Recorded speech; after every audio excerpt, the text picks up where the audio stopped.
Hello students, I am Mrs. Manju Sahu from MJ College, Bhilai से assistant professor education department. आज के विषय में हम एमएड सेकेंड सेमेस्टर के अंतर्गत गाइडेंस एंड काउंसलिंग विषय में हम यूनिट 3 के पर्सनल गाइडेंस व्यक्तिगत निर्देशन के विषय पर चर्चा करेंगे, जिसमें कि हम यह देखेंगे सबसे पहले कि व्यक्तिगत निर्देशन का अर्थ क्या होता है, उसके उद्देश्य क्या हैं, उसकी प्रक्रियाएं क्या हैं, किस पद्धतियों से व्यक्तिगत निर्देशन का निराकरण किया जाता है एवं उसके आधारभूत सिद्धांतों के विषय में हम चर्चा करेंगे। प्रस्तावना। व्यक्ति का जीवन बहुत ही जटिलपूर्ण और संघर्षपूर्ण होता है। उन्हें अनेक समस्याओं का सामना अपने जीवन के बहुत सारे क्षेत्रों में करना पड़ता है और वह जो समस्याएं होती है वह संवेगात्मक, सामाजिक, आर्थिक, सांस्कृतिक क्षेत्रों में बहुत ज़्यादा पाई जाती है। इन समस्याओं के कारण व्यक्ति अपने जीवन से समायोजन नहीं कर पाता है, जिससे विषम परिस्थितियों में उसे निर्देशन की आवश्यकता होती है। निसंदेह हम यह कह सकते हैं कि निर्देशन एक व्यक्तिगत प्रक्रिया है, परंतु वर्तमान युग में शैक्षिक, सामाजिक, सांस्कृतिक परिवर्तन होने के कारण हमें सामूहिक निर्देशन की भी आवश्यकता होती है। निर्देशन में व्यक्तिगत एवं सामूहिक दोनों ही निर्देशन व्यक्ति के निर्माण एवं विकास पर बल देती है। सबसे पहले हम यह देखेंगे कि व्यक्तिगत निर्देशन होता क्या है। व्यक्तिगत निर्देशन क्या चीज़ है? व्यक्तिगत निर्देशन का अर्थ। व्यक्तिगत निर्देशन एक ऐसी योजना है जिसमें व्यक्ति की शैक्षिक और व्यावसायिक समस्याओं पर प्रभाव डाला जाता है और कुछ समस्याएं ऐसी होती है जो उनके व्यक्तिगत जीवन से संबंधित होती है, जिसके लिए हमें व्यक्तिगत निर्देशन की आवश्यकता होती है।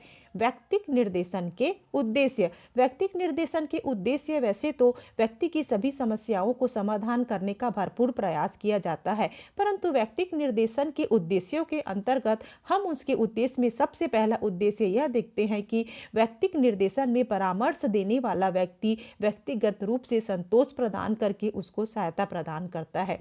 व्यक्ति में किसी भी क्षेत्र में निर्णय लेने की क्षमता का विकास वह इस प्रकार से करता है कि उसमें स्व योजना एवं स्व निर्णय की भावना का विकास होता है।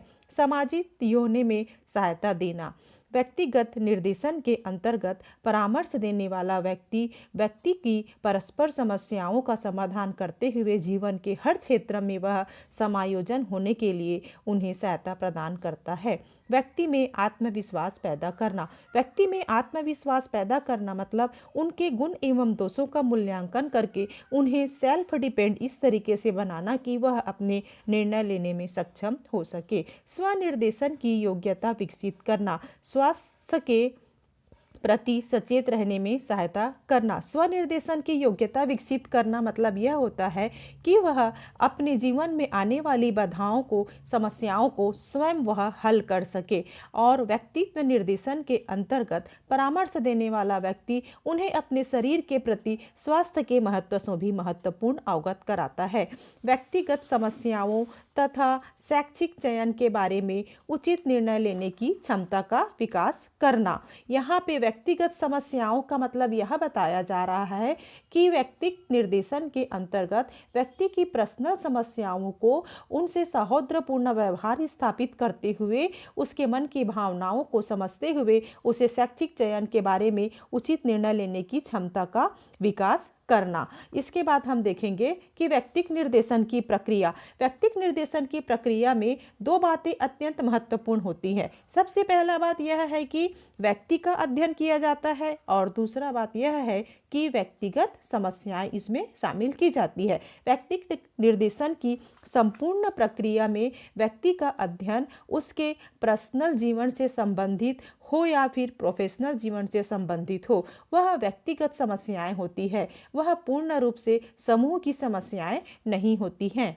व्यक्तिगत निर्देशन की पद्धतियाँ। व्यक्तिगत निर्देशन की पद्धतियाँ बोला जाए या प्रविधियाँ बोला जाए या मेथड्स बोला जाए या टेक्निक बोला जाए, उसमें सबसे पहला यह आता है कि व्यक्तिगत तथ्यों का संकलन। यहाँ पर व्यक्तिगत तथ्यों का संकलन से तात्पर्य यह है कि हम पर्सनल व्यक्ति से संबंधित डाटा एकत्रित करेंगे और उसकी संपूर्ण जानकारी एकत्रित करेंगे। दूसरा है व्यक्ति के बारे में सूचनाएं प्राप्त करना। यहाँ पे व्यक्ति के बारे में सूचनाएं प्राप्त करना मतलब हम उसके व्यवहारों का अध्ययन करेंगे।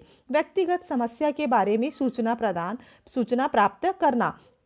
व्यक्तिगत समस्याओं के बारे में सूचना प्राप्त करना मतलब वह व्यक्ति किस समस्या से ग्रसित है, वह व्यक्ति किस समस्या की समाधान के लिए निर्देशनकर्ता या परामर्शकर्ता के पास आया है। निदान एवं उपचार। निदान एवं उपचार में यह है कि एक परामर्शदाता परामर्श प्रार्थी के समस्याओं पर गहन अध्ययन करने के पश्चात वह उसके लिए उसके निदान और उपचार की व्यवस्था करता है, जिसके अंतर्गत वह प्रार्थी को यह सहयोग देता है कि वह परिवार के सदस्यों एवं शिक्षकों का सहयोग प्राप्त करके वह अपनी समस्याओं का किस प्रकार निदान कर सकता है। उपचार के अंतर्गत परामर्शदाता विद्यार्थी की व्यक्तिगत समस्याओं का समाधान करते हुए उन्हें मनोवैज्ञानिक चिकित्सक तथा मनोचिकित्सक की भी सहायता के ली जाती है, ताकि वह समाधान के अनेक विकल्प को प्रस्तुत करते हुए सर्वोत्तम परिणाम को वह प्राप्त कर सके। नेक्स्ट है अनुवर्तन सेवा,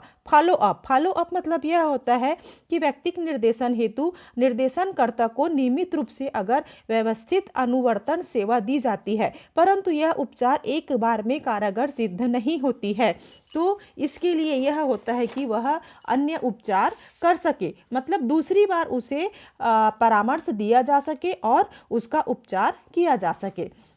व्यक्तिगत निर्देशन की पद्धतियाँ, उसके उद्देश्य, प्रक्रिया के उपरांत हमारे लिए यह जानना अत्यंत आवश्यकपूर्ण हो गया है कि व्यक्तिगत निर्देशन के आधारभूत सिद्धांत क्या होते हैं। व्यक्तिगत निर्देशन के आधारभूत सिद्धांत यह है कि आप किस तरीके से संवेगात्मक नियंत्रण में सहायता ला सकते हैं, व्यक्तिगत कौशल का विकास कर सकते हैं, पारस्परिक तनाव को कम कर सकते हैं, व्यक्तिगत जीवन में सुख और शांति का विकास कर सकते हैं, व्यक्तिगत समस्याओं में उचित निर्णय लेने का विकास कर सकते हैं। व्यक्तिगत निर्देशन के आधारभूत सिद्धांत के अंतर्गत इसमें यह है कि परस्पर रूप से व्यक्ति की भावनाओं को नियंत्रित करने में मदद मिलती है।